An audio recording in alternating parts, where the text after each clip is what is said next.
जय हिंद बच्चों मैं अजय कुमार वाराणसी उत्तर प्रदेश से आपके अपने चैनल नव शिक्षण पे स्वागत करता हूँ। बच्चों आज मैं आपको एक इम्पॉर्टेंट टॉपिक है सूक्ष्म जीव। तो इसमें माइक्रो ऑर्गेनिजम्स हैं जो कि हमारे फ्रेंड्स भी होते हैं और हमारे एनिमी भी होते हैं, यानी कि हमारे मित्र भी होते हैं और शत्रु भी होते हैं। मित्र इस वजह से कि हमें वो फ़ायदा पहुँचाते, शत्रु इस वजह से वो हमें बीमार कर देते हैं। तो ये टॉपिक काफ़ी महत्वपूर्ण टॉपिक है और इससे प्रश्न आते ही आते हैं बच्चों। ये देखिए बच्चों, जो आज का ये टॉपिक है, कुछ बच्चे कंफ्यूज हो रहे थे NMMS को लेकर और PMSSV या श्रेष्ठा को लेकर। बच्चों ये आपको पता होना चाहिए कि तीनों परीक्षाएं, ये तीनों परीक्षाओं में क्लास 8 का ही आता है। ठीक है, अब सब जगह बच्चों कट ऑफ काफ़ी हाई जाने लगी है और फॉर्म्स बहुत ज़्यादा डलने लगे हैं। तो इसलिए हमें हर एक तरह के सवाल तैयार करने होंगे, उसको समझना होगा। और जैसा मैं हर एक वीडियो में बताता हूँ बच्चों कि एक मैं गवर्नमेंट टीचर हूँ और जैसा समय मिलता है, क्योंकि दिन भर मैं स्कूल में रहता हूँ, स्कूल में जो बच्चे हैं उनको पढ़ाना होता है, शाम के समय या सुबह के समय जो थोड़ा वक्त मिलता है बच्चों, तो उसी में मैं वीडियोस बना पाता हूँ। और कभी कभी कुछ ऐसे कार्य आ जाते हैं कि मैं फिर वीडियोस नहीं बना पाता हूँ। तो बच्चों वीडियोस ढेर सारे हैं, आपको बस चैनल की प्लेलिस्ट में जाना है। ठीक है, चैनल की प्लेलिस्ट में जाकर जो भी संबंधित वीडियोस है, ढेर सारे वीडियोस ऑलरेडी बने हुए हैं। PMSSV के ढेर सारे वीडियोस बने हुए हैं और बच्चों श्रेष्ठा और PMSSV दोनों का पेपर जो है NTA ही सेट करता है। तो जितने भी सॉल्व पेपर हैं श्रेष्ठा के लास्ट 2 ईयर्स के मेरे चैनल पर डले हुए हैं, उसको एक एक क्वेश्चन को समझ लीजिए क्या पैटर्न है। और PMSSV का मैंने इस ईयर का पिछले साल का डाला हुआ है, जो बचा है उसको भी मैं डाल दूंगा। ठीक है, तो आपको एक पैटर्न का आइडिया मिल जाएगा कि PMSSV में कैसे प्रश्न आने वाले हैं। ठीक है, और जो NMMS के बच्चे तैयारी कर रहे हैं, फॉर्म कुछ राज्यों में आ चुका है। ये पूरे इंडिया का सेम पैटर्न है, SAT और मैट आता है। ठीक है, मैट के ऑलरेडी मैंने पैटर्न और वीडियोस बनाए हुए हैं, अभी फॉर्म आएगा तो वैसे ही और मैं प्रैक्टिस आपको करा दूंगा। और SAT वाले ये वीडियोस ही आपको इसमें विज्ञान के इसमें काम आने वाले हैं। तो एक एक चीज़ को नोट करते जाइएगा और उसको समझते जाइएगा। और बच्चों इसका व्हाट्सएप ग्रुप भी बना हुआ है, तो डिस्क्रिप्शन में लिंक है, तो आप डिस्क्रिप्शन के जरिए, उस लिंक के जरिए आप व्हाट्सएप ग्रुप ज्वाइन कर लीजिएगा। बस आपसे एक रिक्वेस्ट है कि व्हाट्सएप पे कुछ मत लिखिएगा, क्योंकि बच्चों उसको मैं देख नहीं पा रहा हूँ। ठीक है, आप लोग जो पूछना आप यूट्यूब के कमेंट सेक्शन में पूछिएगा बच्चों। ठीक है, अब आइए स्टार्ट करते हैं। देखिए कई चीज़ें कई बच्चों को पता होगी, लेकिन जब हम क्वेश्चंस, आज मैं कुछ पढ़ा करके कुछ क्वेश्चंस कराऊंगा। ठीक है, और कुछ क्वेश्चंस आपको होमवर्क में भी दूंगा। ठीक है, HW रहेगा, तो आपको उन आंसर्स को कमेंट सेक्शन में लिखना है बच्चों। ठीक है, तो इसका फ़ायदा आपको बहुत मिलने वाला है, क्योंकि कुछ जो चीज़ें आप जानते रहेंगे, अगर उसकी रिपीटेशन यहाँ होती है तो आपको वो परमानेंट मेमोरी में चली जाएगी। ये देखिए विटामिन है, सबको पता है, उसको इंग्लिश में रेटिनॉल भी कहते हैं। ये दूध, मक्खन, अंडा, ठीक है, जिगर, लीवर, ये मछली का तेल और हरी सब्जियों में पाया जाता है। तो रतौंधी आपको पता ही है, रतौंधी में क्या बीमारी होती है, जरा सा क्या दिक्कत होती है, जरा कमेंट सेक्शन में लिख के बताइएगा। और इसको इंग्लिश में बच्चों नाइट ब्लाइंडनेस भी कहते हैं, और इससे कुंठित बुद्धि भी हो जाती है इसकी कमी से। विटामिन डी, इसका देखिए सेकेंडरी नाम भी याद करते चलिएगा, कैल्सीफेरॉल। ठीक है, ये मक्खन, जिगर, मछली, तेल, अंडे, ये सब में पाया जाता है। और ध्यान रखिएगा सूर्य के प्रकाश में, कहा जाता है सुबह का सूर्य का प्रकाश लेने से विटामिन डी हमारा बनता है। ठीक है, तो ये इंपॉर्टेंट है बच्चों, इसको अलग से आप नोट डाउन कर लीजिएगा। सूखा रोग बच्चों में होता है ऑस्टियोमैलेशिया, ठीक है, वेस्को में होता है। तो ये दोनों चीज़ याद रखिएगा, बच्चों में क्या होता है और ये वेस्को में क्या होता है। ठीक है, इसका इंग्लिश में बता दूंगा, इंग्लिश वर्जन भी आ गई है अब तो बुक। और ये जो बुक है वो राघव प्रकाशन की बुक है, जिसके जरिए मैं बता रहा हूँ। और बच्चों में इसकी PDF नहीं प्रोवाइड कर सकता, क्योंकि कॉपीराइट होता है, तो हम लोग इसको नहीं दे सकते हैं। ठीक है, अब इसके बाद है विटामिन E, जिसको टेकोफेरॉल कहते हैं। ठीक है, ये तेल, गेहूं, ये ध्यान रखिएगा, जो गेहूं के बालियां होती हैं स्टार्टिंग वाली, उसमें ये पाया जाता है। फिर अंडे की जर्दी और सोयाबीन में पाया जाता है।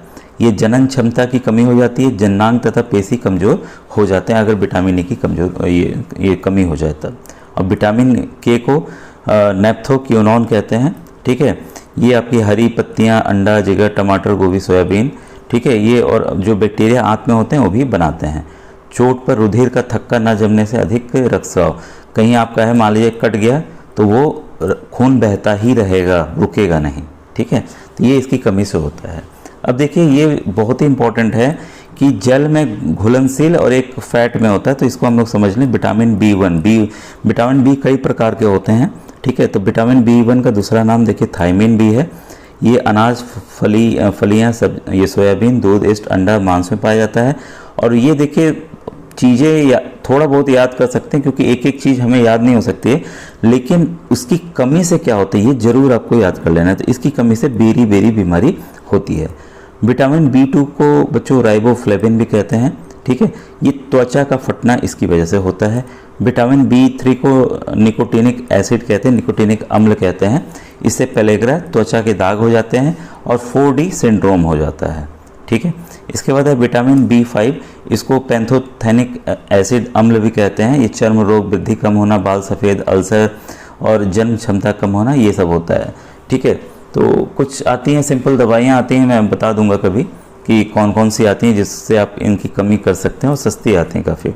विटामिन B6 है आपका, पैराडॉक्सिन है, इसको कहते हैं रक्त की कमी, चर्म रोग और पेशीय ऐंठन इसकी वजह से होता है। विटामिन B7 को बायोटीन कहते हैं, ये चर्म रोग और बालों का झड़ना, अगर बाल बहुत झड़ रहे हैं तो जान लीजिए बायोटीन की कमी है।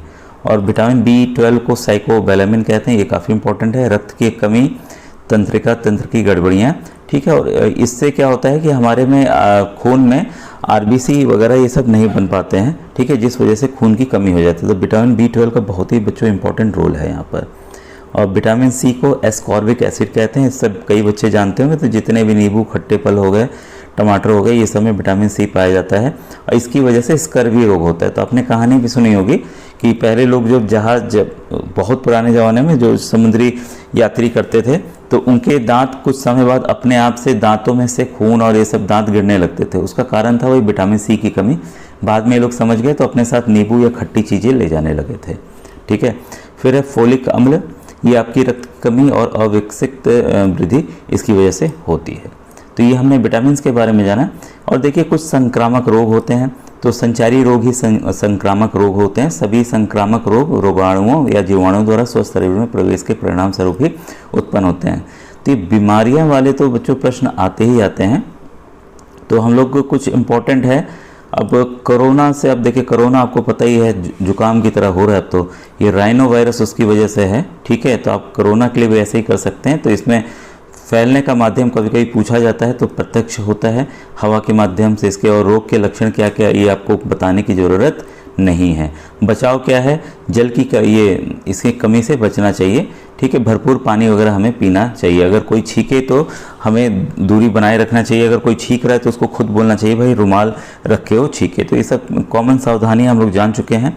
चेचक, ये देखिए ये वेरियोला वायरस है, ये वायु द्वारा फैलता है, ठीक है। और चेचक का टीका अवश्य लगवाना चाहिए और रोगी को अलग रखना चाहिए। रोगी के बिस्तर पर नीम की पत्तियां रखनी चाहिए। तो ये कुछ घरेलू उपाय भी हैं साथ में। इन्फ्लुएंजा हो गया, ये सर्दी जुकाम की तरह है। पोलियो हो गया, ये पोलियो वायरस की वजह से होता है। और ये देखिए इसका भोजन और जल द्वारा और मक्खियों द्वारा होता है। तो पोलियो का टीका सब में 2 बूंद जिंदगी का आपने पिया होगा। मलेरिया को प्लाज्मोडियम मादा मच्छर द्वारा फैलता है, ये रक्त है इसका कारण। डेंगू हड्डी तोड़ बुखार है, इस समय काफ़ी ज़्यादा संभावना है फैलने की। ये डेंगू जो है ये वाहक मच्छर जो है एडिस एजिप्टी मच्छर है। तो ये काफ़ी इंपॉर्टेंट, वेरी इंपॉर्टेंट, इसको नोट डाउन कर लीजिएगा। और इसका भी आप अलग से नोट डाउन कर लीजिएगा, ठीक है बच्चों। ये वाला आपका 1 सेकेंड, ये वाला प्लाज्मोडियम मादा और मच्छर जिसको एनोफिलिस भी कहते हैं, और डेंगू को एडिस एजिप्टी मच्छर, ये वाहक होता है इसका, ठीक है। तो ये दोनों very important, very very very important. ये एनएमएस के लिए, पीएमएस सबके लिए इंपॉर्टेंट है, ठीक है। रक्त में फैलता है ये, और आपको पता ही है इस समय क्या क्या होता है। मच्छरदानी का प्रयोग करना, ये सब चीज़ें हैं। कूलर में पानी ना जमा होने देना कहीं पे भी, ठीक है। ये एक देखिए चिकनगुनिया, ये है आर्बो वायरस है, वाहक जो है वो फिर से एडिस एजिप्टी मच्छर है, ठीक है। चिकनगुनिया भी एक तरह का बुखार आता है इसमें भी। पेचिस एंटामेबा हिस्टोलाइका है, तो ये आपका अमेबा बेसिलस जीवाणु की वजह से पेचिस होता है। भोजन, जल और मक्खियों द्वारा, कहा जाता है ना कि खुली वस्तुओं को नहीं खाना चाहिए, ठीक है। प्लेग हो गया आपका पेस्चुरेला पेस्टिस जीवाणु की वजह से होता है, और चूहों या पिस्चुओं के माध्यम से ये फैलता है। तो पहले ये बीमारी बहुत ज़्यादा होती थी, अब नहीं होती है। सूरत में एक बार प्लेग बहुत ज़्यादा फैला था। अतिसार डायरिया है, डायरिया जीवाणु है, ठीक है। इसके बाद हैजा हो गया, विब्रियो कॉलेरा जीवाणु है, बैक्टीरिया है। दूषित जल के माध्यम से। फिर ये देखिए काफ़ी इंपॉर्टेंट है, जापानी मस्तिष्क ज्वर, एक्यूट इंसेफेलाइटिस सिंड्रोम। तो इंग्लिश वाला भी हिंदी मीडियम वाले बच्चे याद करेंगे। ये विषाणु, जीवाणु, कवक और स्पाइरोकिट्स के जरिए फैलता है, मच्छर और मच्छर पानी द्वारा। ठीक है। फिर कोरोना आपको पता ही है, सार्स है, कोव-2 नोवल कोरोना वायरस, ये वायु द्वारा फैला है, तो इसमें बताने की आवश्यकता नहीं थी। ठीक है। अब आइए कुछ प्रश्न हम लोग कर लें। ठीक है, इसके बाद देखते हैं। तो पहला प्रश्न आपके सामने है बच्चों, निम्नलिखित में से कौन सा जीव केवल परपोषी कोशिका के ही भीतर जनन करता है? ठीक है, तो ये है बच्चों, आपको पता होगा विषाणु यानी कि वायरस। वायरस जब तक बच्चों बाहर है, हवा में है, कहीं और है, तो तब तक वो मान लीजिए जिंदा नहीं है। जैसे ही हमारे सेल में, कोशिका में वो प्रवेश करता है, वो हमारे कोशिका के मैकेनिज्म को अपना करके, उसको कब्जा करके, उसमें फिर बढ़ने, डिवाइड होने लगता है, फिर फैलने लगता है, जिस वजह से हमें तरह तरह की बीमारियां हो जाती हैं। ठीक है, तो ये इंपॉर्टेंट पॉइंट है, तो इसको आप ध्यान रखिएगा। इसके बाद है ऐसा मानव रोग जो विषाणु के कारण उत्पन्न होता है। तो ये आप कमेंट सेक्शन में मुझे बताइएगा इसका आंसर क्या होगा। टाइफाइड होगा, इन्फ्लुएंजा होगा, पेचिस होगा या हैजा होगा। तो मैंने बता रखा है आपको इसका। ठीक है। नंबर 3 है परपोषी की कोशिकाओं के भीतर मौजूद रोगजनक सूक्ष्मजीव किन औषधियों से मर जाते हैं? तो ये अलग क्वेश्चन है, इसका आंसर बता देता हूँ। प्रतिजीवी औषधियाँ। दर्द निवारक का आपको पता है, दर्द के लिए होता है। ठीक है। वैक्सीन भी हमें बीमारियों से बचाता है। ठीक है, तो इसका आंसर होगा प्रतिजीवी औषधियाँ। चौथा प्रश्न है बच्चों, लाइकेन के भीतर सहजीवी संबंध बनाने वाले 2 सूक्ष्मजीव कौन से हैं? ठीक है, तो सिम्बायोटिक रिलेशनशिप की यहाँ बात हो रही है। तो ये हैं बच्चों शैवाल और फफूंद, यानी कि अलगी और फंगाई, फंजाई भी कहते हैं, फंगस। तो ये दोनों मिलकर साथ में रहते हैं। ठीक है, लाइकेन के अंदर। फिर ये है डबल रोटी बनाने के दौरान उत्पन्न होने वाली गैस कौन सी है? तो मेरे ख्याल से कई बच्चों को आता होगा, तो ये कमेंट सेक्शन में आप बताइएगा इसका आंसर क्या है। अगर नहीं भी आता है तो आप लिखिए कि सर हमें इसका उत्तर नहीं पता है। ठीक है, तो मैं उत्तर वहीं आपका लिख दूंगा। वह रोग जो एक प्रोटोजोआ प्राणी द्वारा उत्पन्न होता है और कीट द्वारा फैलता है। ठीक है, तो वह रोग बच्चों हम लोग अभी पढ़े हैं, मलेरिया। क्या है? मलेरिया। ठीक है, तो आज का बच्चों वीडियो कैसा लगा ज़रूर बताइएगा। ठीक है, और अगर इसी तरह के वीडियोस चाहिए तो ये भी लिखिएगा, हाँ सर इसी तरह के हमें वीडियोस और चाहिए। ठीक है बच्चों, थैंक यू वेरी मच।